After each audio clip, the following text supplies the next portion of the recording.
Good morning দোস্ত, good morning. তাহলে friends, welcome back to my YouTube channel and দোস্ত exclusive new ব্লগে তোমাদের সবাইকে স্বাগত জানাই। তো আমি দেখতে পাচ্ছ গাইজ আমাদের গাছের আম কিন্তু কত বড় হয়ে গেছে, মানে গুলটু এখান থেকে হাতে টেনে ফেলবে যতদূর সম্ভব, এটা গুলটুর দিয়েই পারাবো। তো গাইজ আমি ফুল রেডি হয়ে গেছি, একদম চান টান করে চাঙ্গাভাবে রেডি হয়ে গেছি, সানগ্লাসও নিয়ে নিচ্ছি। ওয়েদারটা একদম মিষ্টি ওয়েদার, সুন্দর ওয়েদার, গরম লাগার কোনো বিষয় নেই। আর মা এখানে যে আমি জাস্ট যেগুলো নিয়ে এসে সব ধোয়া আচড়া করছে সব একদম। আর গুলটু আসছে, দাদা বৌদি আসছে, প্রেশার আছে, কাজের অনেক রান্নাবান্না করবে, সেই করবে। তো মা তো ভীষণ কাজে ব্যস্ত। তো আমি এখন যাব সবার প্রথমে, ভোট কিন্তু এখন দিচ্ছি না, ভোট দেবো বিকালে দোস্ত, ওর আলাদা ব্লগ আসবে। আমি এখন যাবো হচ্ছে কল্যাণীর কাছে গাইস, কারণ আমাদের ভিতরে একটা ঝামেলা চলছে, মিসআন্ডারস্ট্যান্ডিং চলছে। তাছাড়া আমি এসেছি, দেখা তো করতেই হবে, তো দেখা করবো। ও মা আসছি তাহলে। সে দেখবানি প্রশান্তদের বাড়ি খাবার নেমন্তন্ন করেছে আজকে দুপুরে, তো দেখা যাক। সবই হবে গাইস, সব হবে, কিচ্ছু মিস হবে না দোস্ত, সব কিছু হবে। হাতে বেশি টাইম নেই, 2-3 দিন হাতে মাত্র টাইম রয়েছে, কিন্তু সব হবে। আর রানিও ওইদিকে রেডি, পুরো ফুল রেডি গাইস। রানিও অনেকদিন ড্রাইভ করে না, রানিরা ধোয়া টোয়া তো নেই, একদম পরিষ্কার পরিচ্ছন্ন, নোংরা করে রেখে দোস্ত রানিরে। হ্যাঁ, কত সুন্দর ড্রাইভ করবো, চাঙ্গাভাবে একদম ড্রাইভ করবো দোস্ত। রানি ফুল রেডি। আর বেবির কি খবর আমি জানি না, বেবির খবর কালকে নেবো, এখন দোকান বন্ধ। ফোন করেছিলাম আমি ভোটের জন্য, আজকে আমাদের লোকালে ভোট, তোমরা দেখলে আসার সময় আমি সবই দেখালাম ব্লগে। তো ভোট তো দিতেই হবে। তাছাড়া গাইজ লেট না করে, এখন গুড মর্নিং কেন বললাম আমি, এখন কিন্তু হবে 11:38 বাজে, এখন মানে 12টা বাজে না, ওই জন্য মর্নিং বলেছি। তো এখন আর লেট না করে ঝপাঝপ গাইজ রানিয়ে নিয়ে কল্যাণীদের বাড়ির দিক যাবো, এখন বেরোবো। নর্মালি গাইজ আমি তো বেরিয়ে পড়েছি ওদের বাড়ি যাওয়ার উদ্দেশ্যে। তো আমি এখন আছি কোথায় বলো তো, ঝিকরাট, যেখানে গাইজ গোলাপের বাগান। দেখো গোলাপের বাগান, আগে কল্যাণীর জন্য এখান থেকে আমি প্রতিদিন একটা করে গোলাপ নিয়ে যেতাম। তো আজকে আমি একটা দুটো গোলাপ ওর জন্য নিয়ে যাবো, তার জন্য এখানে আবার আমি দাঁড়ালাম। তো আমি এখন যাবো গিয়ে সুন্দর দিকে দুটো গোলাপ নেবো ওর জন্য। আমি এখন গোলাপ কিন্তু গাইজ দুটো নিয়ে নিয়েছি, একটা পুরো ফোটা আর একটা হালকা ফোটা, কত সুন্দর লাগছে দেখো, রানী আর গোলাপ। আর এখন যাবে আমার সোনার কাছে। ফুল নিয়ে কিন্তু সোজা চলে এসেছি মিয়মরুতে, এটা নগরুকরার মিয়মরু। এখান থেকে চয়েস করছি কল্যাণী কোনটা কোনটা পছন্দ করে, সেটা তো নিয়েছি। কিন্তু এখানে মিয়মরু থেকে দুটো প্যাকেট নিয়েছি, এটা নগরুকরার মিয়মরু। এখন এখান থেকে বেরোবো আমি ফাইনালি। তো গাইজ আমি কল্যাণীদের বাড়ি চলে এসেছি, আর এই পিছনে দেখতে হচ্ছে কল্যাণীদের বাড়ি, টিনের ঘরটা প্লাস হচ্ছে ওই পাশে যে দেয়াল দেওয়ার ওই ঘরটা, ওরা তো দেখেছো। তো আমি কল্যাণীদের বাড়ির সামনে আছে, আর এখানে রেডি আছে, কিন্তু ওদের বাড়ি কেউ নেই, মনে হয় ভোট দিতে গেছে। তো আমি SMS করলাম, দেখা যায় কী রিপ্লাই আসে বা কখন আসে, কত সময় দাঁড়াতে। এখন বাজে হচ্ছে 12:30, কত সময় দাঁড়াতে এখন এটাই দেখার পালা। এই যে এত সময় দেখেছো না, আমি ভালোবেসে সব বাড়িতে নিয়ে আসি যত্ন করে। এই যে সেই সব জিনিস, এই যে সেই সব জিনিস সব, এই যে সেই সব জিনিস সব ভালোবেসে জানিয়েছে। এই যে রীতিমতো আমি এখন ওর সাথে ঝামেলা করলাম, মাথা গরম হয়ে রয়েছে, নিজের 5-10টা চড় মারলাম, সব ফেলালাম, ব্রেকআপ করে, ভিডিওতে আমরা যে ব্রেকআপ করে ওর সাথে আমার সম্পর্ক সব শেষ করে আমি এখন রানিয়ে নিয়ে বাড়ি যাব। আমি আমার মতো এখন থেকে জীবন আমি আমার মতো পালন করব। জাস্ট 20 থেকে 25 মিনিট হবে গাইজ, আমি চলে এসে তো কাঞ্চদের দোকানের ওখানে, পিছনে কাঞ্চদের দোকান। আর এই যে এদের দেখতে পাচ্ছ ছোটো, ওই যে প্রশান্ত সাইকেল রাখতে গেছে। আমরা এখন যাবো একটা ফাঁকা জায়গা, নিরিবিলি জায়গা, যেখানে আমি তোমাদের কিছু কথা বলতে পারবো, মনের কথা শেয়ার করতে পারবো, যাতে মনটা হালকা হয় আমার। তোমাদেরও জানা উচিত, মানে আমার মনের কষ্টটা আমি তোমাদের সাথে শেয়ার করব জাস্ট, আর অনেক কিছু দেখাবো তার সাথে। ভিডিওটা একটু লম্বা হতে চলেছে, প্লিজ সবাই দেখো মন দিয়ে, একটু লম্বা হবে ভিডিওটা, কারণ মনের কথা শেয়ার করব। তারপরে কিছু জিনিস আছে, সেই জিনিসের সাথে কিছু ব্যবহার করা হবে, মানে ব্যবহার মানে তার সাথে একটা স্পেশাল ব্যবহার করা হবে, সেই জিনিসগুলো সব। তো আমার চোখের অবস্থা দেখতে পাচ্ছ দোস্ত, কান্না, রিটেলে আমি 20-25 মিনিট গাড়ি চালিয়ে সে কান্না করতে করতে দোস্ত। যাই হোক, সব বুঝতে পারবো আস্তে আস্তে। ফাইনালি গাইস সেখানে তো চলে এসেছি, আর আমি উপরে বসে আছি, আর ওরা দুটো হচ্ছে নিচে চান করছে। তো কাজের কথা আসি ডাইরেক্ট, তোমরা এত সময় যা দেখলে, আমি গেলাম এনজয়মেন্টের সুন্দর সব কিছু নিয়ে আমি গেলাম, ভালোবাসার মানুষের সাথে দেখা করতে গেছিলাম। গিয়ে তো তোমরা দেখলে যে 10 মিনিট দাঁড়িয়েছি, আমি SMS করে গেছিলাম। কিন্তু ওর কথা, আমরা আজ থেকে প্রায় 1 সপ্তাহ আগে একটা মিসআন্ডারস্ট্যান্ডিংয়ে ও আমার সাথে কথা বলে না, ব্রেকআপ বলে চলে যায়, আমাকে উল্টোপাল্টা বলে, গালি দিয়ে উল্টোপাল্টা তুইতামাটি করে চলে যায়, মানে আমার সাথে আর কথা বলে, আমি তখন কাজে ডিউটিতে। এইবার ঘটনা কী ঘটেছে, আমি ফোন করতাম ওকে, ব্লক সব, ইনস্টাগ্রাম দিয়ে ব্লক, ফেসবুক দিয়ে ব্লক, নাম্বার আমার দুটোই ব্লক, ওর সাথে কন্ট্যাক্ট করে আমার কোনো উপায় নেই। ভালো কথা, ঠিক আছে, কন্ট্যাক্ট করে আমি বাড়ি এসেছি এতদিন পরে।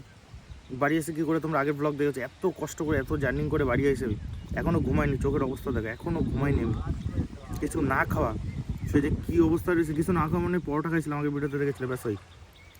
এবার আমি এসে ওর সাথে বলি যে তুমি কোথায় গেছো, কি বাড়ি নেই কেন, আমি যাই না, তুমি কোথায় আছো, কী দেখি বিষয়। এই নিয়ে কথা কাটাকাটি হলো। এবার আমরা বলছি ব্রেকআপ হয়ে গেছে, তুমি দেখা করতে এসছো আমার সাথে বা তোমার এক্সের সাথে দেখা করতে এসছো। আমি বলছি সত্যি ব্রেকআপ হয়ে গেছে? বলছে হ্যাঁ ব্রেকআপ আমার দুটো।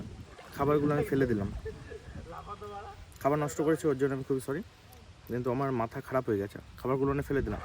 ও আমাকে একটা চশমা দিয়েছিলো, চশমাটা আমি ভেঙে ফেললাম। ওর সাথে আমি কথা বললাম, ও আমাদের অ্যানিভার্সারিতে ওকে আমি একটা পুতুল গিফট করেছিলাম, ওই পুতুল আমি ছুঁড়ে ফেললাম ওর ঘরেই। নিয়ে সব কথা কাটাকাটি হয়ে ফাইনালি পুরো ব্রেকআপ করে আমি চলে এসেছি ঝামেলা করে। এবার আমি ওর সাথে আর কোনো সম্পর্ক রাখতে চাই না, বা ও কী করবে আমি জানি না। ও লাস্ট আমাকে SMS করেছে, কলও না। এত অসভ্য মেয়ে, এত মানে একদম যে জ্ঞান নেই, মাস্টার্স পাস করা মেয়েও একটা বেসিক জ্ঞান নেই ওর, কার সাথে কীভাবে কথা বলতে হয়, কার সাথে কীভাবে ব্যবহার করতে হয়। একদম ওর একটা দিদির মতো হয়ে গেছে পুরো। আমি বাংলায় তো বলতে পারছি না আমি, কারণ আমার পারিবারিক শিক্ষা ওরকম নয়। আর দিয়ে পুরো আর দিয়ে হয়ে গেছে, পুরো আর ডট ডট ডট এরকম হয়ে গেছে ও। এখন মাথা কাজ হচ্ছে না, আমার মাথা হ্যাং হয়ে যাচ্ছে, আমার যেমন মাথা যন্ত্রণা করে যাচ্ছে। তো আমি ঠিক করলাম আর রিলেশন রাখবো না, শেষ, সব শেষ, শেষ করে দেবো সব। এত কিছু সহ্য করা সম্ভব না। তো যাই হোক, ওর মতো বাঁচুক।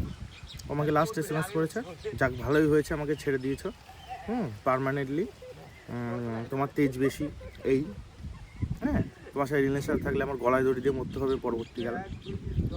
SMS করেছে আমার অ্যাপেলের ফোনে, SMS করেছে না, আমি তোমাদের দেখাতাম। আমার মাথা কাজ হচ্ছে না, আমি কী করবো। তো এটা হচ্ছে আমার মনের কথা। আমি বাড়ি যাব, মা বাবার সাথে কথা বলবো আমার বিয়ের জন্য, যে তোমরা দেখাশোনা করে আমার অ্যারেঞ্জ ম্যানেজ করে বিয়ে দেবা কি না। আমি বাড়ি গিয়ে এখন কথা বলবো। আমি এখন আছি, ওরা চান করছে, করুক। আর ও যত যা জিনিস আমাকে দিয়েছিল সব আমি বাড়ি গিয়ে পোড়াবো। আর পোড়াবো বলতে আমাদের গর্ত আছে, পোড়াতে আমার চাইনা, পোড়াতে ফেলে দেবো, সবাই গর্তে ফেলে দেবো অন ভিডিওতে। একদম কিচ্ছু রাখতে চাই না, আমি কিচ্ছু রাখতে চাই না। আর ওদের একটা গাড়ি আমার কাছে আছে, যাকে আমি ভালোবেসে নাম দিয়েছিলাম বেবি। তো আমিও চাই না, গাড়িটা আমি ঠিকঠাক করবো। আমি তো ওর কন্ট্যাক্টই করবো না কাউকে দিয়ে। ও আমার বন্ধুদের সাথে ওর কথা হয়, মানে বুঝতে পারছো, আমার পিছনে আমার বন্ধুদের সাথে ওদের কথা হয়। যার সাথে কথা হয় তার সাথে আমি কথা বলাবো যে নিজের ব্যবস্থা করো, আমি রাখবো না, বাড়ি তুলবো না। এখন আমি তো মাথা কাজ করছে না, আমি এখন কী করবো। তো আমি এখন এখান থেকে সোজা বাড়ি গিয়ে আমি ওইগুলো সব ফেলবো আগে, তারপরে কথা। এই হচ্ছে বিষয় দোস্ত। আমি মানে কষ্টের বলতে পারছি না কিছু, কি বলবো আমি, কি বলবো আমি, আমার মাথা কাজ হচ্ছে না, আমি কি বলবো এখন। আমি যে মন খুলে কান্না করবো তাও করতে পারছি না। আমার চোখ যারা দেখে বুঝতে পারে যে আমার কি অবস্থা, একটু দেখে বলো তো কি অবস্থা আমার। কিচ্ছু ভালো লাগে না, কিছু মাথা খারাপ হয়ে যাচ্ছে আমার পুরো। তো যাই হোক, আমি এখন এখান থেকে, এখানে ফাঁকা জায়গা আছে, রিল্যাক্সে আমি বসে কথাগুলো একার মতো একা তোমাদের নিজেদের মনে করে, আমার ইউটিউব ফ্যামিলি, ফেসবুক ফ্যামিলি, তোমাদের এখন মানে তোমরা ছাড়া আমার এখন আর কেউ নেই, এরকম একটা অবস্থা। তো তার উপরে আমি নির্ভর করে, ভরসা করে, ভালোবেসে সব মনের কথা তোমাদের বললাম। কারণ বাড়ি যাওয়ার অপেক্ষা, বাড়ি গিয়ে কী করি আমি সেটা তোমাদের দেখাচ্ছি। বাড়িতে তো আমি চলে এসেছি, আর আসার পরে আমার হাতের দ্বারে যা যা পাইছি যাওয়া আর আমি খুঁজে পাচ্ছি না জিনিসপত্র কোথায় কী রয়েছে। এটা হাতের দ্বারে ছিল, অ্যানিভার্সারিতে আমার দিয়েছিল। এটা কিসে দিয়েছিল আমার মনে নেই, এটা আমার অ্যানিভার্সারিতে না কিসের জন্য দিয়েছিল। এই যে আমার নাম লেখা রয়েছে, ওই যে এগুলো সব অ্যানিভার্সারির। এটা এবার অ্যানিভার্সারিতে দিয়েছিল, এটা তার আগের বার অ্যানিভার্সারিতে দিয়েছিল, 2 বছর রিলেশনের। এটা কিসে দিয়েছিল আমার মনে নেই। আর মানিব্যাগের ভিতরে রয়েছে এই ফটোটা, ভালোবেসে লাগাইছিলাম আমি। এটা যাবে, এই যে টাকায় লেখা হয়েছিল আমাদের দুজনের, এটা যাবে। এটা আমার ফটো থাক, ক্লিয়ার, আর কিচ্ছু নেই। সব এখন ফেলবো না। এই যে ওই কাচের গ্লাস দিয়েছিল গর্তে, এই যে ইসে দিছিল, এটা দিছিল, এই যে এই পাঞ্জাবি দিছিল আমারে, পাঞ্জাবি এই মানি ব্যাগ আমার কিসে অ্যানিভার্সারিটা কিসে এমনি দিছিল, ফেলে দাও। এই যে দিছিল, ফেলে দাও। বাল ফেলে দাও। এই যে আমাদের ফটো, এই যে ফেলে দাও। এটা থাকবে, এটা আমার, এটা আমার, এটা আমি রেখে দেবো। এই যে সেই টাকা, এই টাকা তো লক্ষ্মী, লক্ষ্মী ফেলবো কী করে আমি সেটা ভাবছি। লক্ষ্মী তো ফেলা যায় না। এই যে দিছিল, এই দেখো, ফেলে দাও। যেটা দিছিল এবার অ্যানিভার্সারিতে, ফেলে দাও। লক্ষ্মী ফেলা যায় না। লক্ষ্মী নমস্কার করে এনে রেখে দিলাম। লক্ষ্মী ফেলা যাবে না, দেখে রাখছি কেউ নিয়ে না নেয়। লক্ষ্মী ফেলতে নেই। আমার ফটোটা আমি রেখে দিই। যে এই ফটোটা আমার, এই ফটোটা এখানে থাকবে। এটা আমার ফটো, আমার ফটো আমি এখানে রেখে দেবো। এই যে আমার এই সেন্ট গিফট করেছিল, সেন্ট ফেলবো। এই যে সেন্ট। আর কি আছে,